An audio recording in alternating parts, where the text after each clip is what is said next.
Welcome to Aligned and Abundant, the podcast where authenticity meets practicality and where compassion, alignment, and abundance come together.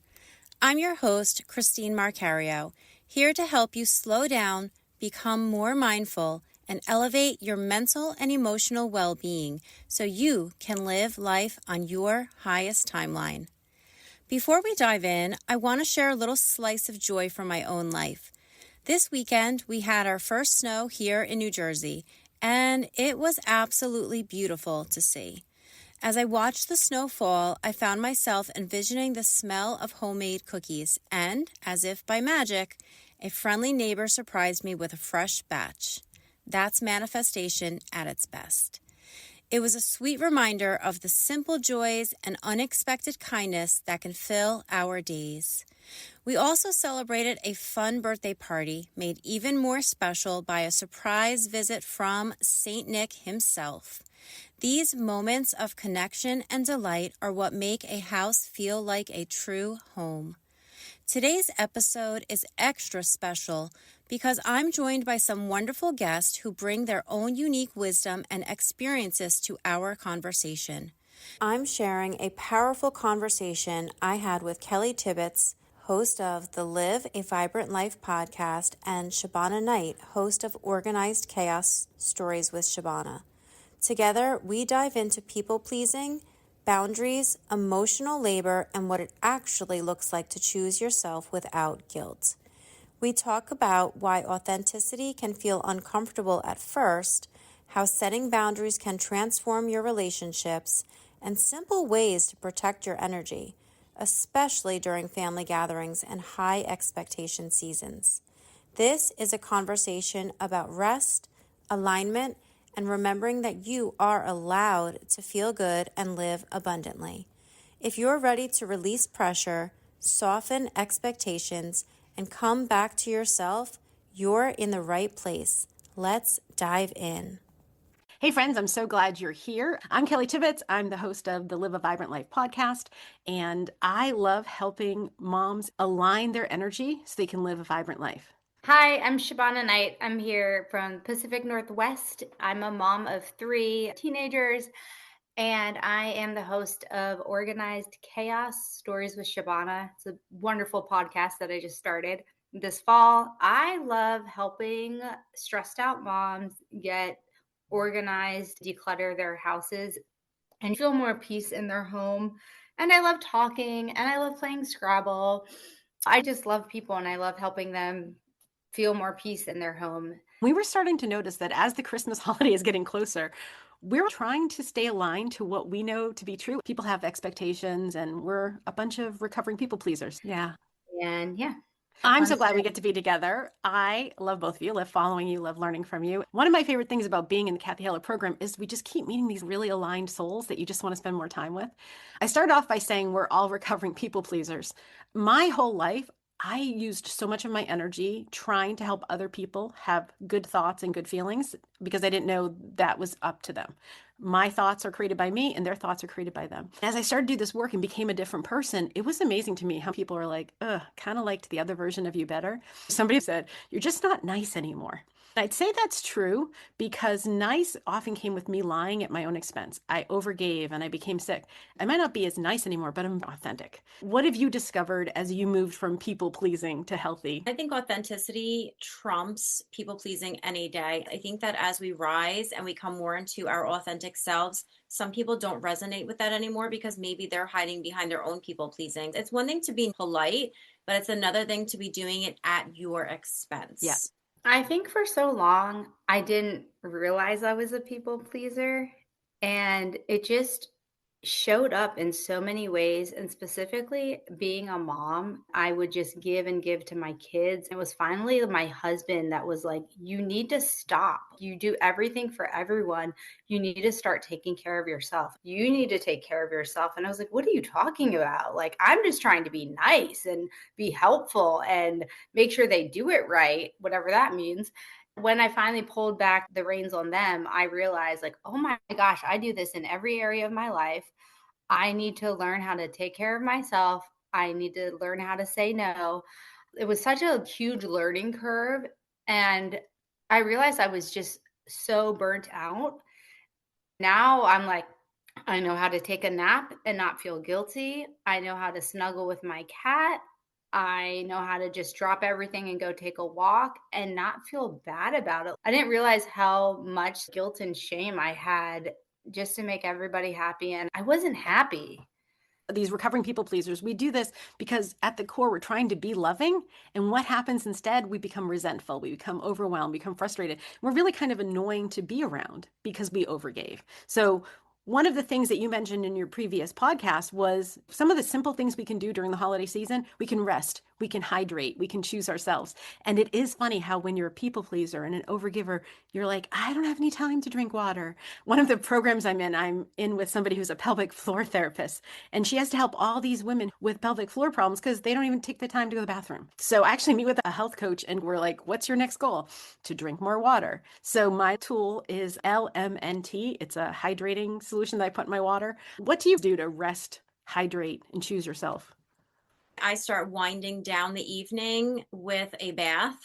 Me too. And I just love a bath with like Epsom salts, and that's my me time. And I also read in the bath. So that's like double the relaxation for me. I've made that a choice. And my husband's also super supportive. I'll just tell him like, all right, I'm done. My energy is expelled for the day. And so he puts my daughter to bed on the days where I'm really feeling frazzled.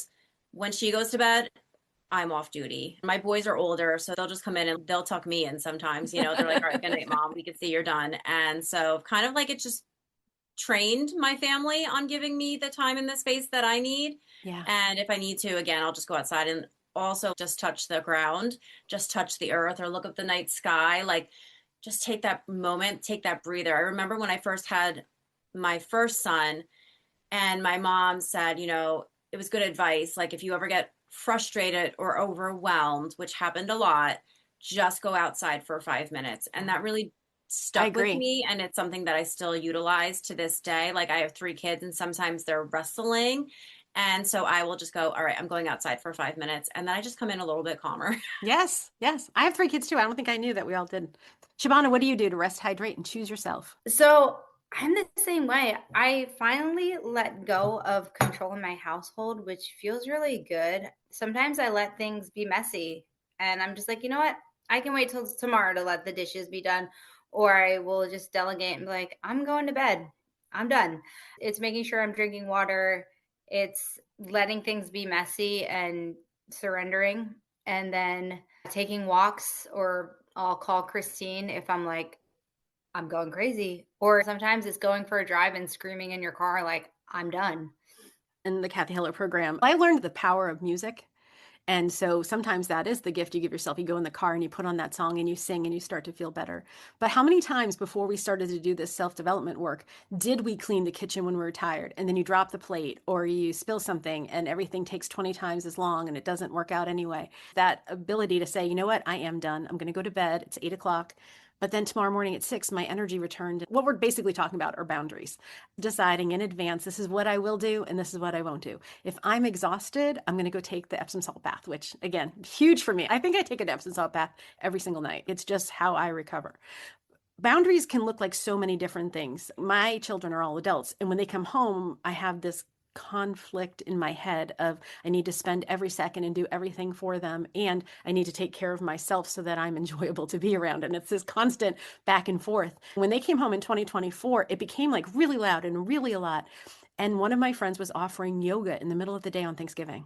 And I decided to go and do that. They didn't care at all. They weren't like, oh my gosh, mom, you're leaving us. I came back so much more refreshed. That since then, every time we go on family vacations, I choose to do one thing without them every single day. And I show up as the best version of me. Have you done that? Put some kind of boundary that you're like, I can't believe I'm actually doing this. And then you were so glad you did because it felt so much better. I know, Shabana, you said for Thanksgiving, you ended up doing something that felt really good for you. David and I have been married for 18 years and we live on the West Coast and all my family is on the East Coast. So we see my family like once a year in the summertime. All of us go over there. They spend time with the grandparents, but most winter holidays we're with his family and he comes from a large family. And I didn't realize how much being with the large group was kind of really stressful to my nervous system because I come from a smaller family. And so this year I opted out of going to Thanksgiving and I stayed home, and my youngest stayed home with me too. And it was amazing. Like, we went to the farm, she rode the horse for a while, and then we decorated for Christmas and we got snacks and sushi and we watched Christmas movies. It was the first Thanksgiving that we just stayed home and did something simple. My husband went to Thanksgiving with the other two kids, and they had a great time. It was a wonderful boundary and created new memories. And it just made me so happy. I didn't wake up the next day with like any holiday guilt or shame. And nobody was mad at me. Right. And there was no tension or grief, or like, I was just so happy. I was like, why did I not do this earlier? I know. And we've been doing that ourselves. Like our children, one's married, one is in a relationship, and choosing to be like, I'm going to go see this family, but not that family, or you don't have to come home and see us. Why don't we do this more? Because there's nothing worse than the person who doesn't want to be there, sending out that energy, and it makes everything harder. Christine, have you been able to do that in any area of your life? Yeah, I think that I am usually the one that hosts because I have the largest space. And the past 2 years, I'd say I've been slowly kind of backing away from that because I just don't want to have all of the pressure of cleaning and prepping and all of the cooking. We've started to make things a little bit smaller. So, for instance, if we're going to have my husband's dad and brother over, we will just do bake in the Yeah. morning on Thanksgiving instead of a big, intricate meal. And then with my parents will come over and we just try to keep things a little bit more simpler in regards to, okay, they love to watch a movie, but then it's always like not an argument over a movie, but it takes like 25 minutes to choose a movie. So this time around, I put the choices on a paper and everyone voted, and then there was no complaining. Oh, that's Like, so we're fun. going to solve it this way. I So, love yeah. that. One of the things I discovered a couple years ago is everyone was coming home with expectations. We're going to watch this movie. We're going to go to this place. We're going to do this thing. I started making plans in advance, like tell me what you want to do and what you don't want to do. And then I even made it on Canva. Here's what we're doing. And these are the meals we're eating. You are welcome to join us, but not expected. If we're going to go and do this, you can come or not come. But I was just like you when my girls were younger. We had the bigger house. We always had every family member for every holiday. And it is exhausting. And so the three of us are here saying, as former people pleasers, sometimes say no or do bagels. Yeah, yeah. And then it also started to get to a point where it's like, I am no longer going to go crazy cleaning every single little thing because no matter what, my mom would still be like, well, how come you didn't clean the house? I'm like, look around. Like, the house is clean. Like, I don't need your judging, Yeah. And you she know? had a different standard because probably wasn't doing what you're doing with the podcast and a coaching company and all the Exactly. things. Yeah. Yeah. Siobhan, anything else you noticed that you wanted to share?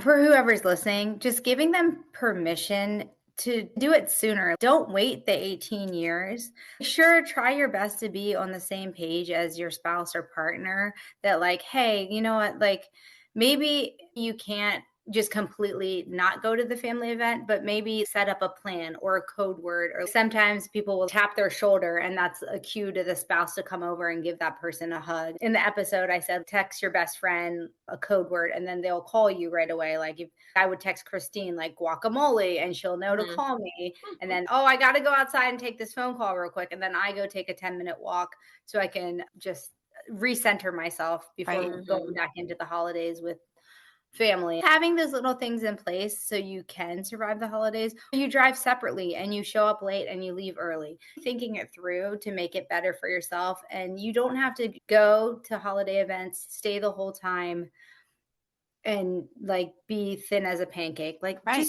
just stop doing it. Just stop. It's really hard to stop. And we just want to Mhm. honor that. We're not here saying the first year we were married, we figured this out. We want to be a voice that says it's okay to put yourself first. If you notice a big event is dysregulating and you want to bring your own car and come late and leave early, if it's better for you, at the end of the day, it's better for everybody. When you're a people pleaser, you always put yourself last, so you don't know that, right? You're doing it to please everybody else, but you're actually showing up really resentful, really angry. It's unpleasant for the people around you. You probably end up screaming at your kids on the way home because you gave too much. Putting yourself first is not a bad thing. And the other thing I was realizing is that during this time, if you need that extra support, write a quick email to your doctor or your care team or someone online that's like your homeopathic person, natural solution or whatever. Like get that extra support you need, that if you're struggling with like anxiety or depression or overstimulation, to get the support you need to last you through this December, January season. And there's Yeah, nothing wrong with that. And right. it's between you and your care team. I think that's so important. I It think is. people are so afraid to talk about it, but like your Mm, mental health is so important and you need that. And mm, there's no shame in it. Like I've gotten absolutely. support when I need it. And yeah. Thank you for saying that. I think that's really important for everybody to know that sometimes it's more than a tool. Call your team and make a plan because you're worth it. One of the things that inspired this conversation is on your podcast, you talked about this holiday season being the season of emotional labor, expectations, and exhaustion. Everything from capitalism and the guilt around you have to buy everybody a gift and make sure you have a gift in case they bring you a gift. I was sharing with you, I'm watching a TV show called All Her Fault, where over and over again you see the emphasis on what the woman does. And at one point, the police officer talks to the dad, and the dad has done zero, and the mom has done 120%, but she did make a mistake. And so women, then these mistakes get amplified. And so you're overcompensating. And so you're doing all the emotional labor, you're doing all the mental preparation, all the expectations. So I love that you said you don't have to buy gifts. Tell me a little bit about that. Oh my gosh, yes. In the past, I have felt like this obligation to buy everybody, including like the mailman, a gift because there's someone I see and I appreciate and I love, and every teacher and every person a gift. And I'm like, no, we're all exhausted. We're all stretched thin. We all have our own financial constraints or whatever. And if I'm not going to see you on the holiday, no offense, I don't need to buy you a gift. Like, that's kind of ridiculous. In our world, David is the oldest of six boys. Most of them are married. And then I think we have like 15 grandkids, like not us, but like in general, there's 15 niece and nephews, and we're not going to see all of them. The ones we are going to see, there is a gift exchange and we're going to make it happen. But it adds up so quickly, and it's like you want to be fair. So anyway, I relieved myself this year of feeling like I have to buy everything for everyone and do everything. And it's like, I'm going to see you for a few hours one day out of this like whole crazy year. No, you don't have to buy things for everyone. I just give you all permission not to feel like you have to buy everything for Well, everyone. because I think one of the most important things we can do is with our intentions, send love and peace into the world. I joined our mentor, Kathy Heller's program in 2021. The war in Ukraine began sometime after I was in her world. And I remember she held space that day for all of us in the call to send love and peace into the universe. So if you're feeling kind of bad today because you don't have the money or the bandwidth to buy a gift for every single person that you love, could you pause and send love and peace? And if you have a little bit more energy, send them a card if you want to, or a text, or send them a photo. I've been doing this for my daughter's birthdays. We go through our phone and take pictures that we had taken through the year of that person and send it with like a favorite memory. It doesn't have to always be a gift. So, how can we lower what we're doing, emotional labor, expectation, so that we're not exhausted throughout the holidays? Christine, anything come to mind that you think could be helpful? I mean, I love what Shabana said because I understand that too, when especially when you have three kids all still in school, coming from being a teacher, yes, you love a gift, but on the other hand, it adds up. If you have three kids times X amount of teachers, plus the bus drivers, plus all of that, and then sometimes you don't know what to get these people. You know what I mean? Then you're like getting like the generic like gift card. Yeah, I agree. Just let go of the pressure and really just give from the heart. If there's someone that you do want to go out of your way and get something for, go ahead and do it. If not, I love that idea of a simple card. That doesn't take a lot of money and it doesn't really take a lot of effort. And I think that we want to go back to what makes people feel good. I actually joined a Christmas card exchange this year. It's an international one. And you know what? It's just so nice to receive an old fashioned Christmas card in the mail. Yes, I go a little bit crazy with my family. We take the holiday picture and we send out the Christmas card. But I even scaled back this year. I said, you know what? I'm not sending out 75 cards this year. I sent out like 30. And it Yeah. was the people that actually show up in my life, that actually have an interest in my life. I guess it goes back to the people pleasing. Like, if there's four sisters, but only one talks to me, well, only that one's getting the card. And you can still send love, but to realize Yeah. that It does not have to be for all of us a season of emotional labor, expectation, and exhaustion. It could be a season of peace. It could be a season of simplicity, but we have to make some decisions that are different than the ones that are creating exhaustion. Anything else come to Exactly. mind about how to get through this season? I think one thing that's really important that I worked with my coach this week is that just because I don't do something, it doesn't make me a bad person. Like, I am a good person and I have good intentions towards my friends, towards my family, towards the world. And just because I don't send out a fancier Christmas card or bake the cookies or volunteer at my kids' school event, it doesn't make me a bad person. I need to focus on all the good that I do because I know I do a lot of good things and I put a lot of good things out there. And just to remind you guys and whoever is listening, like, we are such amazing people and we need to like keep on producing that good energy and not to focus on, oh my God, I'm such a bad person because I was late to the band concert or whatever, you know? Yeah. I think that comes down to the work that we've done to speak that over ourselves. I know for most of my life, I was a person holding an empty teacup, going around to all these exhausted, depleted people, pour something into me instead of, hey, I'm going to take the bath every single night. I'm going to read books. I just bought myself 2 books because my daughter said, wow, these are really great books to read. They're so fun to read. Well, I want those. I want to read books that I enjoy reading. And if I don't like it, I'll put it aside for another time. I want to have conversations with people like you that I feel like there's a great energy exchange and there's joy. I want to be listening to podcasts when I go for a walk. It doesn't have to be a season of emotional labor, expectation, and exhaustion. If that's what it feels like, change one thing: fewer gifts. Don't send cards. Show up late for the band concert because it's too painful. Whatever you need to do. We're going to talk about how to make the holiday easier. I'm going to tell 3 of the things that work for me. Then Christine's going to tell some of the things that work for her. And then Shabana's going to finish up with some of the things from her previous podcast. For me, the first thing was I read a book by someone named the Fly Lady when I was a very young mom. She had a tip for December, and that was to pretend you were going on a cruise right before Christmas. And so you wouldn't be able to do anything last minute because you wouldn't be here.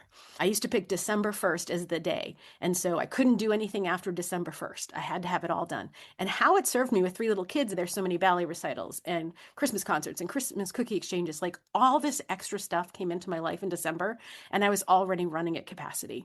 And so by having everything done, and what was like, that was as decorated as the house got. That was as many gifts as were purchased. That was the Fly Lady. Loved that. Second thing, especially when my girls were little, I knew stuff was coming in. I knew people were buying gifts. I knew I was buying gifts. Santa was coming. I used the end of November, beginning of December to get rid of stuff. If you know things are coming in, take the next couple days and get rid of some stuff.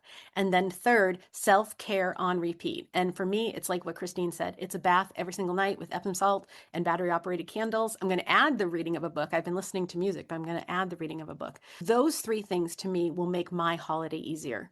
Christine, anything come to mind that would make your holiday easier? I think just sharing the load with my family. So giving my kids tasks to do, like being on top of the recycling, being on top of emptying out the dishwasher, and not leaving all of the pressure on the adults like me and my husband. I think also having fun. Like, we pulled out some board games on Thanksgiving and kind of invited anyone who wanted to play. So just loosen up a little bit. Everything doesn't have to be so perfect. Like, just have fun. We actually played Cards Against Humanity, and I was like, cover my daughter's ears. We sent her off to do something else, but it was really kind of fun because I have not heard my dad laugh like that. Literally, I can't even remember when, like, the combos that were coming up were like, oh my God, this is awkward but also hysterical. So just relax and have fun, and if you need to, have a glass of wine because it will take the edge off. I'm not telling you to go out there and get plastered, but if you want to enjoy a nice glass of wine to take the edge of having to talk to Aunt June about, when you're having the next baby, just go with it, because you don't have to show up and be perfect. You just have to show up and be yourself, and just let go of expectations. That's another thing. I used to get so mad at my husband's family because I was like, this is what they should be doing. And that did not get me anywhere. Besides, Yeah. it got me mad. Okay. Yeah. And they didn't know, and they might not have even cared. Right. Letting go of expectations and just be grateful for what you do have and what you do experience and what you do get, because it's all about really just loving on each other and not necessarily the material things or what you're eating or how you're doing it. So just relax with the expectations. I think that is an important thing because the expectations start with our thoughts. When my daughter got married this year, I decided the expectation I had was to look at everybody with love. I didn't even hold an expectation that I was going to take photos. And I was able to really, truly enjoy the whole experience. I love what you said. There's gratitude, there's connection, but noting expectations are thoughts that you have, and you're 100% in charge of changing that from everything has to be perfect to, you know what? I just want to hear my dad laugh again. What can I do? That was really a great thing. Yeah. That's a funny story. I will share with you a different time. I had a very different experience with that game, but I love that yours went so well. All right, Shabana, what did you notice? I'm going to just say a couple of things from the podcast that I had. You have the people in your life that you don't know what to get a gift for. One idea is the simple gift rules. You get one item per room. For example, you would get like new towels for the bathroom or new hand towels for the kitchen or a cozy blanket for the living room. So more like practical items. And then another one is buy yourself a gift you actually want and don't feel bad about it because you're worthy to have nice things and you're worthy to buy yourself a nice gift. I think sometimes in families, the mom is the one that buys all the good gifts for everyone and they don't get a nice gift. So if you are like that, then don't feel bad to buy yourself a nice gift. Have you seen that Saturday Night Live skit, I Got a Robe? No. Okay, I'm going to link that. That was the Okay. whole point of it, is everyone else got 75 things and she got a robe. That's really funny. I was at Costco the other day with my son, and they have these really nice robes. And I was like, Michael, tell dad I want this. Just because it's on sale doesn't mean you need to buy it. The last one I wanted you to talk about was the fact that we go to people's homes and they make all this food and know everybody eats it. And then we end up feeling guilty. What did you decide you were going to do when someone's like, take this food home that you don't want? I decided either say no, or if you feel like for some reason you can't say no, you can take it home, but just know that as soon as you get home that you're going to throw it away, because ideally the food belongs in the trash because it's been sitting out all day and you don't need to get sick or let other people get sick. So just take it home and throw it away. There's no guilt or shame involved because you don't need to get sick over, the And if you salad. happen to be at the place where I am, where you just want to be authentic, you can say, no, thank you. And they get Yeah. to keep their thoughts and feelings. This is what changed my life, to realize when I say no, thank you Mhm. to somebody, they could say, wow, I'm so glad she's gotten to the place where she's honest. And then they would Yeah. feel really good feelings towards me. Or they could say, man, she's not very nice anymore. And then they will feel different feelings. But that's up to them. They get to decide the thought. As we close, we're getting close to 2026. And I think one of the things that connects the three of us is this idea that there's more than enough. There's more than enough energy and money and abundance and love in the world. And we can connect to that. And it's okay for women to want things. I spent so much of my life not wanting anything. I don't want the robe. I don't want any attention. I don't want any money. I'm going to do everything for free. And I don't want that anymore. I want to live an abundant, aligned, vibrant, wealthy life. And so tell me a little bit about what Emily Fletcher has taught you about feeling good, placing the order, and feeling good. Yeah, I love Emily Fletcher's stuff. Christine can definitely talk more on it. Her saying is feel good, place the order, feel good. The more that we feel good, the easier to be in alignment with placing the order, the things that we want and desire from the universe. And the more we're in alignment, in receivership, then we just keep repeating it and keep allowing it and keep welcoming it into our atmosphere. Christine, anything you want to expand on? I think you explained it pretty well. It's basically just setting out the order, so placing the order, and then imagining yourself already having it and how you would feel if you already have those things. So when you're placing the order, you're then feeling good about having it. And that's what manifests it. That's what actualizes it. Because after all, we are not necessarily always looking for the thing. We are looking for the feeling that comes with the thing or the experience. So it's a matter of feeling good around what we are trying to bring into our lives. Absolutely. And, one of the ways that I found to move myself from people pleasing, exhausted energy is through Julia Cameron's Artist Way. In it, she taught me something that I'd never thought of, which is artist date. And that is that you're worth 30 minutes every week to do something that you enjoy, whether it's watercolor painting or going to a coffee shop and getting a really good coffee.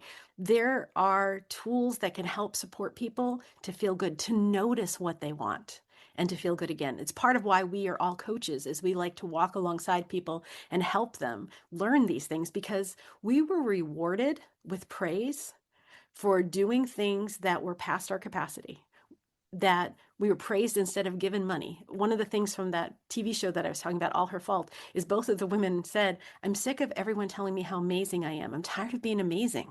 I don't sleep. I can't eat. I overgive. I end up making all these mistakes. Instead of feeling exhausted, overwhelmed, frustrated, and depleted, what small steps can we do to feel good, feel good, feel good, and to have the confidence that we're allowed to place the order? We're allowed to say, I want this. There's nothing wrong with that. One of the things that's fun is, you were saying, Shabana, there were like angel numbers everywhere. I felt that too. And we both feel like seeing certain things, hearing certain things, having connections like this makes you feel supported and surrounded. I would say it also takes an action step. You reached out to me and said, hey, would you like to have a conversation? So I think it's both. I think it's noticing the fact that you're connected and then doing something brave this holiday season. Who's somebody you like talking to? Go have a coffee with them. Find the people that you enjoy. Tell me a little bit about angel numbers and feeling supported. Yeah, ever since Thanksgiving, I have been seeing angel numbers like crazy. Basically, on license plates has been my biggest thing. It's been, and I told Christine about it. I can't stop seeing them. And the message and vibes, I've been Googling and researching it too, but it's just like, I'm supported, I'm loved, I'm protected, I'm surrounded. And I just feel so held in this season. And like a week before, my daughter fell off the horse that she rides, and I thought she had a concussion. And then a couple hours later, she was completely fine. So it's just like all these things keep like happening. And I'm like, I get scared, but then I'm like, nope, we're good. We're good. I don't know. And again, we're safe and we're safe. Yeah. What do you notice, Christine, in this season of feeling supported? Well, I can totally agree with what Shabana says. I see angel numbers all the time. And I think that for me is just reassurance that I'm divinely supported and on the right path. And I also see a specific number. I see my Nana's numbers, which is her birthday. So that's April 13th. So it's 413 or 314. And I see it constantly. And it's just like a warm hug, saying, hey, we got your back, and continue to move forward with what you are working towards. And I do agree that it's more than just wanting something or feeling good. You do have to take those aligned, actionable steps. And it's so funny that you are mentioning the Artist Way, because I've literally had that book and the journal. It actually holds up my laptop for, I want to say, like I've had it for like 3 years, honestly. And I heard Kathy Heller actually coaching someone on her podcast, and she encouraged her to open the book. And I literally just opened it 2 days ago. Today is my third day of actually using the morning pages in there. I have not really read most of the book, but I am doing the morning pages. I'm curious to see where that's going to be. And at first I looked at all the lines and I'm like, oh my gosh, that's so much to write. And then I got to the end and I was like, oh, I need more lines. It's kind of funny how it really does. Sometimes something is right in front of you. I'm like, this book has literally been in my living room for like 3 years, and now I am just finally picking it But up now and you're opening it. ready. Now you're But ready. You that's have what the it is. Now space I'm and the ready. energy. Yep. So if someone's Exactly. listening today and they hear us talk and they think, you know what, I think I want more of this, how could they connect with each of you? And then I'll share a little bit how people can work with me. Sure. You can find me on Instagram at christine.marcario.coach. That is where I am the most active. And in the link in my bio, you can also sign up for my weekly newsletter there. And I would love to have you in my community. And my podcast, again, is called Aligned and Abundant. I did a vision day with you where we were looking for our word of the year. Are you going to be doing another one of those? Yes, I am planning to. I haven't decided if I'm going to do it at the end of December or January, but keep an eye out for that. Yes, a vision board workshop course where we make a vision board that you can keep somewhere where you can see it accessibly daily, for example, on your phone, or print it out and put it on your desk. It was great. Shabana, how can people connect with you? I love that. Follow me on Apple Podcasts or wherever you listen to your podcast. Again, it's Organized Chaos Stories with Shabana. And then Instagram, it's shabana.night with a K. If people are local to you, you do in-home organization? Yes. I also do traveling. Decluttering organization is something I'm really launching in 2026. I've done one out of state so far, but mainly in state, but I'm going to branch out and do out of state Yeah, I'm traveling. looking forward to, I bet you'll be virtual before you know it, because I think the Yeah. gift that you have is the ability to see, right? I Love it. am at kellytibbitts.com, and one of the things that I do is one-on-one coaching with people around the Enneagram and human design, so people know why they think, feel, and do life the way they do, and that really helps you get back into aligned energy. And I also have the Live a Vibrant Life podcast. Shabana's been a guest. We're so excited you were able to be here with us today. We wish you goodness and love and joy as we end the year, and we hope that our conversation today helps you believe that you are worth taking care of. You are worth noticing what's important to you. And we're here to give you permission to set some boundaries, say no. It's okay to be authentic. Thanks for being here. Thank you.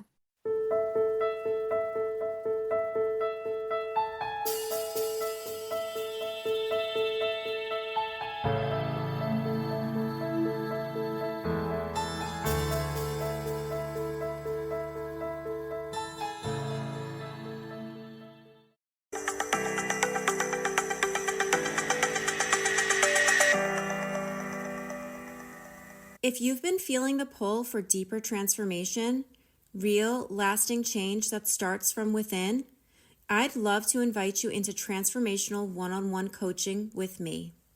This is where alignment becomes your new normal. You'll get 4 90-minute sessions at an introductory offer of $600, designed to help you release what's holding you back, reconnect with your truth, and step into the next version of yourself, fully and unapologetically. You can book your sessions through the link in my bio. Just tap my link tree to get started. Your next breakthrough is closer than you think, and I'd love to be a part of your journey.